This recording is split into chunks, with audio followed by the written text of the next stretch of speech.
조정훈 의원님 질의해 주십시오. 네, 다들 늦은 시간까지 고생이 많으십니다. 장관님, 교육기본법, 제가 교육위원회로 오면서 헌법에 있는 교육 관련 조항, 교육기본법을 한번 꼼꼼히 보는 기회가 됐고 많은 공부가 됐습니다. 교육기본법 제4조 교육에서 차별을 받지 아니한다. 이 내용 아시죠? 네, 네. 네. 비록 내용은 없지만 어떤 학교에 다니든지 차별받지 않는 게 맞죠? 네, 뭐 중요한 교육 정책의 원칙이라고 생각합니다. 예, 저는 오늘 이 시간에 이제 소위 학교 밖 청소년들, 네, 대안학교 학생들에 대해서 좀 질문하려고 합니다. 대안학교를 다니든 공립학교를 다니든 교육기본법의 교육기획 등은 적용돼야 되죠. 맞습니다. 네, 실제로 그렇게 된다고 생각하십니까 지금?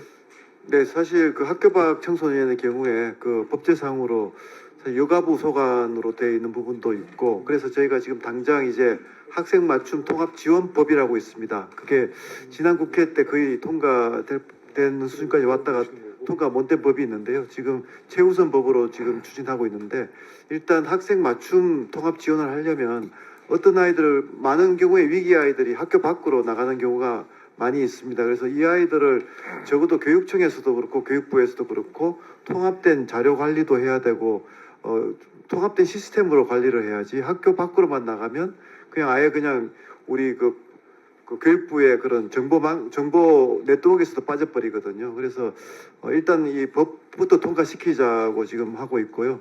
말씀 주신 대로 이 학교 밖 청소년 문제에 대해서는 좀 교육부가 좀 더 통합적인 역할을 하였으면 합니다. 그러면 이 학생 맞춤 통합 지원법이 왜 통과 못됐습니까? 주요 쟁점이 뭐였습니까? 처음에는 좀 여가부도 좀 반대가 있었는데요. 마지막에는 좀 여가부가 합의를 해주셨습니다. 그런데 이 국회의 여건상 좀 이렇게 마지막에 좀 통과하는 분위기가 조성이 안 돼서 안타깝게도 좀 통과 못된 부분이 있다고 생각을 하는데요. 교육위 안에서는 문제가 없었고요. 제가 뭐 국회 일이라서 좀 예단하기는 그렇습니다만 그 당시에 많은 의원님들이 통과시키는 노력을 해주셨고요. 감사하게 생각을 하고 이번 국회에서 좀 최우선적으로 저희들이 부탁드리고 싶습니다. 우리 민주당 간사님도 큰 취지에서는 동의해 주시는 거죠? 저기 학생 맞춤 통합 지원법. 이 시간 멈추세요.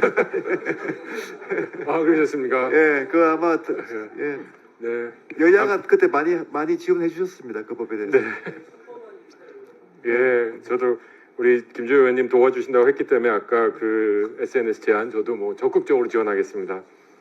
네, 근데 이 학생 맞춤 통합 지원에 관련해서 저희가 업무 보고를 받았을 때요, 장관님. 네, 네. 제가 학생 중심으로 지원하겠다는 설명 인상적이었는데 제가 보고받기는 아마 대한교육기관 학생들은 이 법에서도 소외되어 있다고 보고받았는데 아닙니까? 죄송합니다. 대한학교는 저희가 미처 다루지 못했습니다. 이 법에서. 그러면 이번에는 네. 대한학교 포함하면 어떨까요?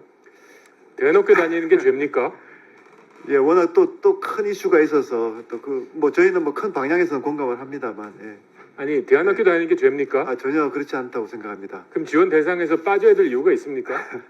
저희가 대한학교만 하더라도 또 이렇게 또 대한학교에 대한 또 여러 가지 그 수반되는 좀 이 이슈들이 있습니다. 갈등도 있고 해서. 장관님 제가 네. 이때만큼은 야당이 되고 싶은데 네, 죄송합니다. 야당 의원이었으면 제가 여기서 좀 발전했을 것 같아요.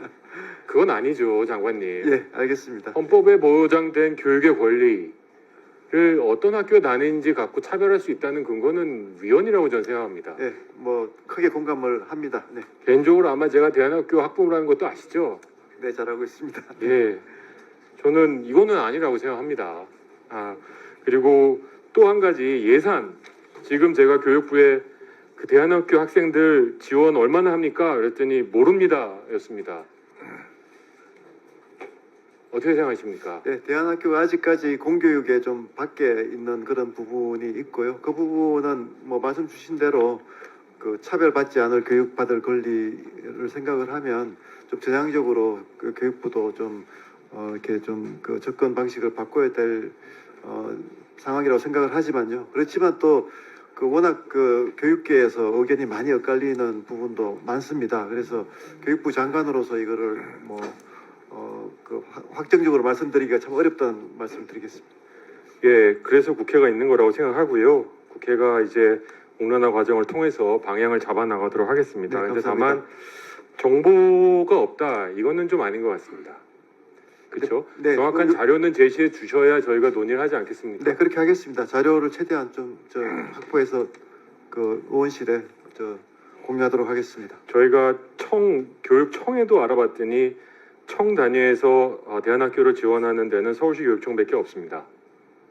이러니까 이 또한 지역적 차별이 굉장히 크게 벌어지고 있습니다. 저는 앞으로 우리 장관님이 교육 평준화를 넘어서 다양화라고 하셨나요? 네, 같은 취지 아닙니까 이게? 네, 하여튼 뭐 큰 그 방향에서는 공감을 합니다만 여러 가지 현실적인 제약 또 공교육 체제에서의 그런 또 여러 가지 갈등 문제가 있기 때문에 그 부분을 좀 국회에서도 좀 활발하게 논의해 주시면. 공교육 체제에서 갈등이란 게 뭡니까? 제가 잘 몰라서 좀 한두 가지만.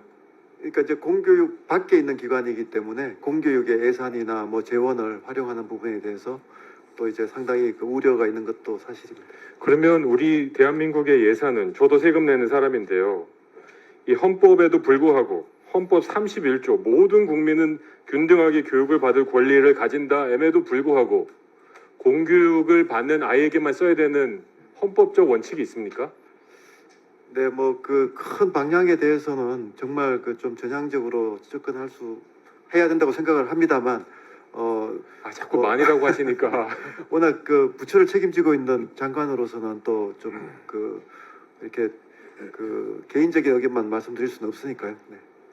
다시 한번 강조하지만 모든 국민은 균등하게 교육받을 권리가 있죠.